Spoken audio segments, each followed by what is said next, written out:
அருட்பெரும் ஜோதி அருட்பெரும் ஜோதி தனிப்பெரும் கருணை அருட்பெரும் ஜோதி. நேர்களே, 12 கட்டங்களில் ஆயுள்காரகன் மந்தன் என்று கூறக்கூடிய சனி பகவான் எங்கிருந்தால் என்ன பலன் செய்வார் என்பதை பற்றி ஒரு ஆய்வு. பகவான் அவருக்கு ஆயுள்காரகன்னு மெயினாக சொல்கிறாங்க. அடுத்து 2 கவி உண்டு. இப்போ 11 சனி இருந்தால் மிகப்பெரிய பலன் செய்யுது. அது கனமுள்ள நவமாறு லாபம் ஒன்றும் கதிர்மைந்தன் தனில் இருக்க விதியும் தீர்க்கம் தனமூன்று பிதுதோஷம் சத்துருவங்கம் தரணிதனில் பேர் விளங்கும் அரசன் லாபம் குணமுள்ள கருமத்தில் இருக்க நல்லோன் கொற்றவனே வாகனமும் தொழிலும் உள்ளோன் அப்படின்னு சொல்லிட்டு கடைசியில் ஜோசியருக்கு ஒரு வரியை போடுறாரு. பிணம்போலே போகாதே சபையில் கூறு பூதலத்தில் எண்ணூலை புகழுவாயே. அப்போ 3, 6, 11, 9 இந்த இடங்களில் 10 இந்த 5 இடங்களில் 3, 6, 9, 10, 11 இந்த இடங்களில் பரம்பொருள் சனீஸ்வரன் அமர்ந்தால், ராசிக்கோ லக்னத்திற்கோ அமர்ந்தால் மிகப்பெரிய உயர்வையும் சிறப்பையும் செல்வத்தையும் வாரி வழங்குறாரு. சனி கொடுக்க யார் தடுக்க அப்படின்லாம் ஒரு கவி உண்டு.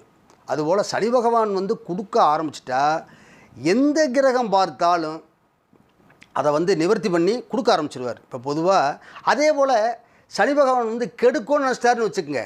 இப்போ ஒரு கதை உண்டு. நவகிரகங்கள் 9 பேரும் சேர்ந்து நாட்டில் ரொம்ப பஞ்சங்களை உண்டு பண்ணணும், அதனால் மழையை பெய்ய வைக்காதீங்க அப்படின்னு சொல்லி பேசி முடிச்சுட்டு அவங்க இடத்துக்கு அவங்க போயிடுறாங்க. ஒரு நேரத்தில் மழை பயங்கரமாக பேஞ்சிருது.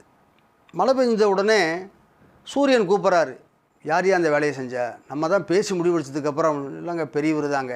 பெரியவர்னே யார்? சனி பகவான் தான். அவரை கூப்பிட்டு, ஏங்க இப்படி பண்ணீங்க? நீங்கள் வேறு, அவன் விதநெல்லை வச்சு வீட்டில் ஜம்முன்னு சாப்பிட்டு அமைதியாக இருக்கிறான். ஒரு மழையை பெய்ய வச்சா எல்லோரும் இருக்கிற நெல்லை பூரா விதைச்சிருவாங்க. அப்புறம் சுத்தமாக நான் லாக் பண்ணிடுறேன் அப்படின்னு சொல்லிவிட்டு சுத்தமாக பஞ்சத்தை உண்டு பண்ண கதை கூட உண்டு. இதெல்லாம் கதை இல்லைங்க, இதெல்லாம் உண்மை தான். அதாவது 9 கிரகங்களும் நமது உடம்பில் வேலை செய்கிறது. அண்டத்தில் உள்ளது தான் பிண்டத்தில். இப்போ நமக்கு மொத்தம் 10 கிரகம் மாந்தியோடு சேர்த்து. ஆனால் இந்த 10வது கிரகமான மாந்தி பகவான் தொப்புள் கொடியாக வர்றதுனால அதை நம்ம அதை முடிஞ்சிருவோம். அதனால் 9 கிரகங்கள் வேலை செய்யும். 9 துவாரங்கள் இருக்குது நமக்கு. இந்த 9 துவாரங்களும் நமக்கு வேலை செய்யணும். அப்போ தான் 9 கிரகங்கள் நமக்கு நல்லா இருக்குன்னு அர்த்தம். இதை புரிஞ்சுக்கணும். இதெல்லாம் ஜோதிடர்கள் ஜோதிடத்தில் சொல்லப்படாத விஷயம். எங்களுடைய முன்னோர்களும் சித்தர்களும் சொன்னது தான்.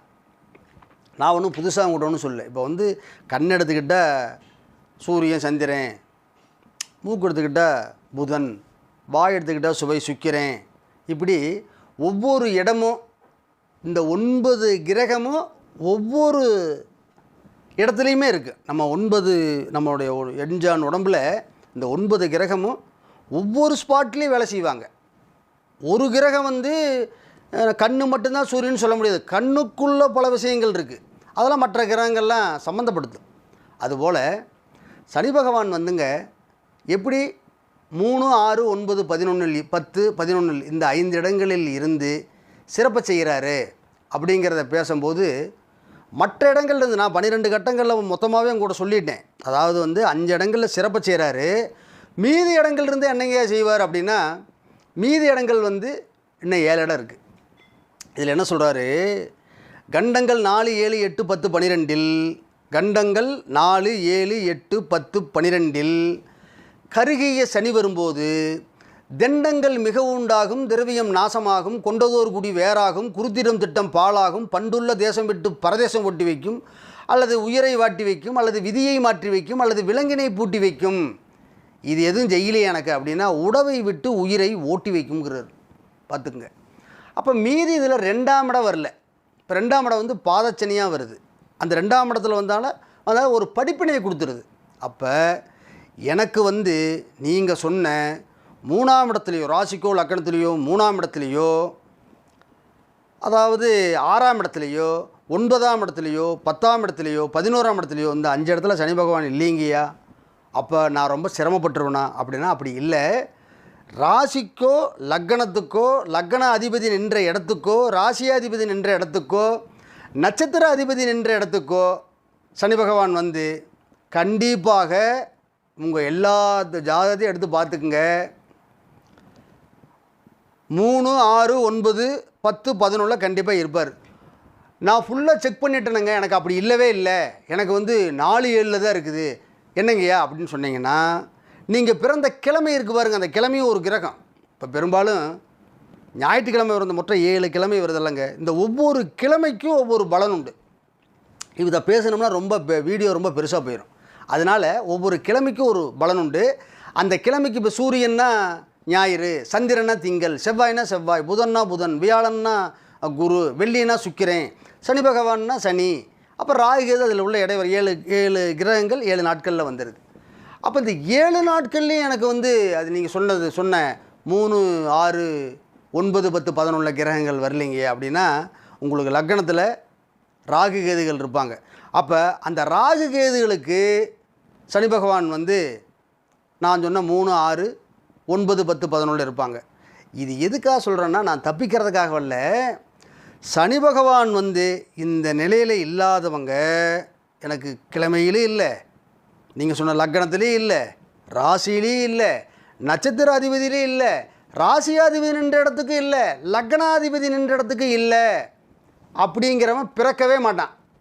இதுதான் சத்தியம். சனி பகவான் வந்து ஒரு மனிதனுடைய ஜாதகத்தில் சிறப்படையாமல் அந்த ஜீவன் பிறக்காது என்பது தான் சாஸ்திரம். அப்போ முக்கியமான பங்குகளை வந்துங்க சனி பகவான் தான் எடுத்துக்கிறாரு.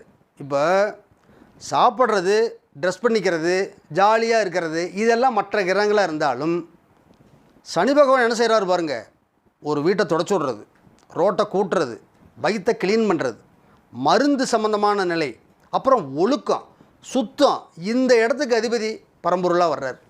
அப்போ இந்த சனி பகவான் கெட்டு போச்சுன்னா அந்த மனிதனுக்கு மிகப்பெரிய நோய் வந்துடுது. அதனால் இந்த எனக்கு 7.5 ஆரம்பிச்சிருச்சு, சனி பகவான் வந்து எனக்கு 2ஆம் இடத்துக்கு வந்துட்டார், 12ல் விரயச்சனி, எனக்கு வந்து 7ல் கண்டச்சனி, 8ல் அஷ்டமச்சனி, இந்த மாதிரி நிறைய என்கிட்ட வந்து ஐயா எனக்கு 7.5 சனி ஆரம்பிச்சிருச்சுங்கய்யா அப்படிலாம் சொல்கிறாங்க. நீங்கள் உங்களுடைய வீட்டில் உள்ள எல்லா ஜாதகத்தையும் எடுத்து பாருங்கள். 7.5 சனி நடந்துட்டு இருக்கும்போதும் மிகப்பெரிய சிறப்பு நடக்கும். சனி பகவான் வந்து ஒரு மனிதனுக்கு 9, 6, 3, 10, 11 இருக்க பிறந்தவங்க 7.5 சனி நடந்துட்டு இருக்கிற காலங்கள்லேயும் வந்து பெரிய சிறப்பை அவங்களுக்கு பகவான் வந்து பண்ணிடுறார். அதனால் சனி பகவான் வந்து 12 கட்டங்களில் எங்கிருந்தாலும் இருக்கும்.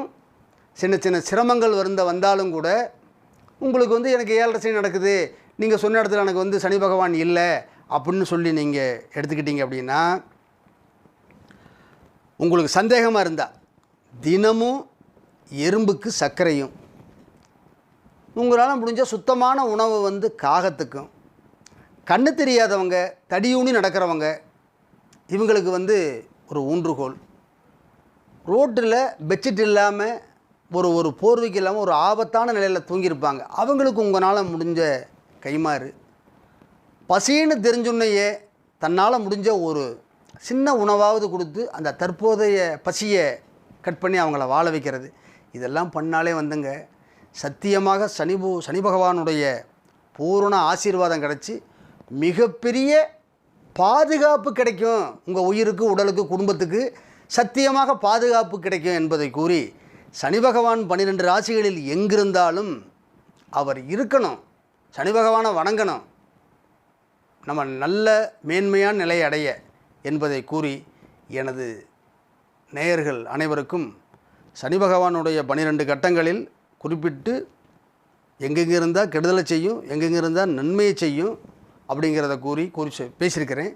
இதை பார்த்துட்டு நேயர்கள் வந்து உங்கள் சந்தேகத்தை கேளுங்க. அதுக்குண்டான நிறையா சனி பகவானை பற்றி நிறையா பேச வேண்டியது வரும், அதனால் பேசுங்க, நம்ம பேசுவோம் என்பதை கூறி, நமது நேயர்கள் அனைவரும் நிலைத்த ஆயுள் பெற்று நல்ல செல்வங்களையும், இந்த பூவுலகில் 16 செல்வங்களையும் நிலைத்து பெற்று நீடோடி வாழ்கென வாழ்த்தி விடைபெறுகிறேன். வணக்கம், தயவு.